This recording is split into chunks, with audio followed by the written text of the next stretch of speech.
Academy के YouTube channel पर आप सभी साथियों का स्वागत है। डियर बात करेंगे बीएड अभ्यर्थियों को एक बड़ा झटका लगा है। माननीय उत्तराखंड हाईकोर्ट के आदेश पर वहां की सरकार ने नियमावली में एक बड़ा चेंजमेंट किया है।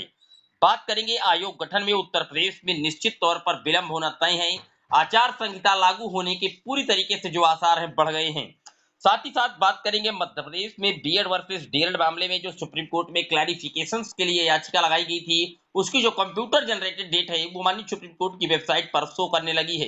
पूरी तरीके से बात करेंगे, लेकिन जितने लोग चैनल पर पहली बार जुड़ रहे हैं सब्सक्राइब करके बेल आइकन प्रेस कर लीजिए। डियर आपकी स्क्रीन पर सबसे पहली अपडेट आप देख सकते हैं।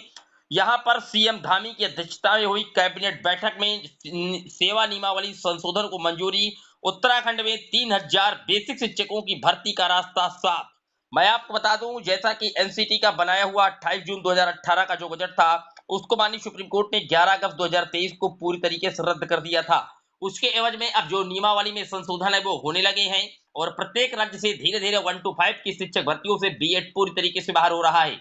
इसी क्रम में आप देख सकते हैं उत्तराखंड में बेसिक शिक्षा विभाग की तरफ से जो नियमावली है वो चेंज की गई है और शिक्षक भर्ती का जो रास्ता है पूरी तरीके से साफ किया गया है। लेकिन साथ ही साथ 28 जून 2018 का जो बजट था वो क्लोज हो गया था, तो अब बीएड को प्राथमिक स्तर की शिक्षक भर्ती से नियमावली में परिवर्तन करके पूरी तरीके से उत्तराखंड राज्य के द्वारा बाहर कर दिया गया है। डियर बात कर लेते हैं अगली अपडेट की। अगली अपडेट आप देख सकते हैं माननीय सुप्रीम कोर्ट में जो क्लैरिफिकेशन से लगाया गया था एमपी स्टेट ऑफ गवर्नमेंट के द्वारा, देवेश शर्मा वाला मैटर भी इसके साथ टैग है। आप जानते हैं उसकी जो अंतिम सुनवाई हुई थी वो 2 फरवरी 2024 को हुई थी जस्टिस अनिरुद्ध बोस और जस्टिस संजय कुमार जी के बेंच में।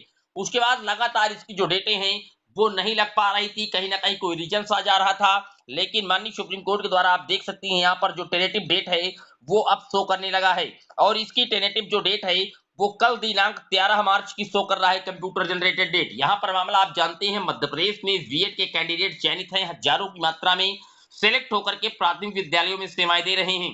वहां पर डीएलएड की तरफ से जो रेट लगाई गई थी वो चूंकि भर्ती प्रक्रिया पूरी तरीके से आउटकम रखी गई है और सुप्रीम कोर्ट के द्वारा ऑलरेडी डिसाइड किया जा चुका है ये मैटर।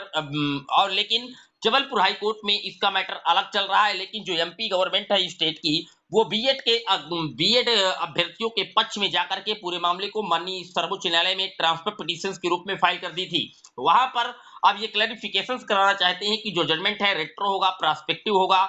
ऑनगोइंग रिक्रूटमेंट जो उस समय की चल रही थी, जो पहले की हो चुकी है, जिन जिन राज्यों पर आउटकम है उस पर पूरी तरीके से जो स्थिति है माननीय सुप्रीम कोर्ट द्वारा वो साफ की जाए। इसके एवज में ये क्लैरिफिकेशन लगाया गया है। इसकी सुनवाई की जो डेट है वो कल 13 मार्च 2024 दिखा रहा है कंप्यूटर जनरेटेड डेट। लेकिन फिलहाल यहाँ पर जो जस्टिस अनिरुद्ध बोस जी तो है ही, लेकिन सुधांशु धूलिया जहां पर स्पेशल बेंच गठित की गई थी, लेकिन यहाँ पर जो जज हैं वो सेम मैटर लगाया गया है। आप देख सकते हैं जस्टिस अनिरुद्ध बोस और जस्टिस संजय कुमार की ही बेंच पर इस पूरे मैटर को पुनः भेजा गया है।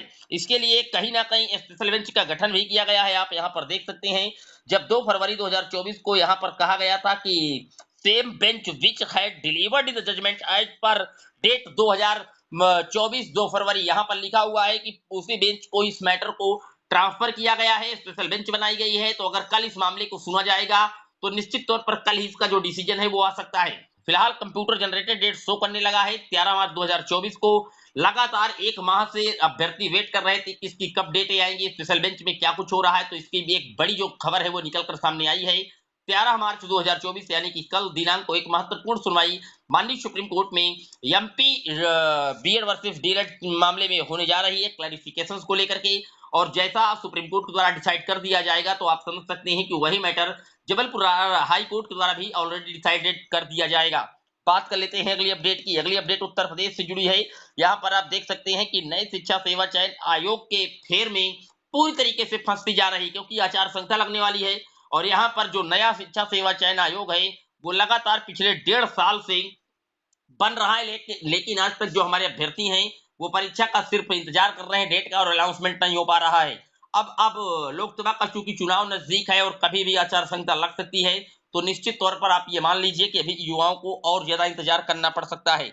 यहाँ पर हालांकि शिक्षा सेवा चयन आयोग के लिए जो अभ्यर्थी हैं वो लगातार धरना प्रदर्शन भी कर रहे हैं, लेकिन फिलहाल लोकसभा चुनाव के लिए जो तैयारी है वो अंतिम पायदान पर है और अधिसूचना कभी भी जारी हो सकती है। और अधिसूचना के जारी होते ही आचार संहिता लागू हो जाएगी और ऐसे में नए आयोग के गठन की प्रक्रिया भी फंस जाएगी। तो निश्चित तौर पर आप ये मान लीजिए कि जो आयोग का गठन सरकार पिछले 1.5-2 साल से कर रही है, निश्चित तौर पर इस पर आचार संहिता की जो खतरे के बादल हैं वो मंडराने लगे हैं और आचार संहिता लगते ही ये पूरा मामला 3 से 4 माह के लिए फिर आगे डिले हो जाएगा। जब तक चुनाव नहीं होगा तब तक पुनः जितने काम पेंडिंग है वो पूरी तरीके से उसी आधार पर रोक दिए जाएंगे डियर। उम्मीद करता हूं कि सारे डाउट क्लियर हुए होंगे। कोई सवाल अभी भी आपका रह गया है शिक्षा जगत से रिलेटेड, इस वीडियो से रिलेटेड, कमेंट बॉक्स में मेंशन कर दीजिएगा।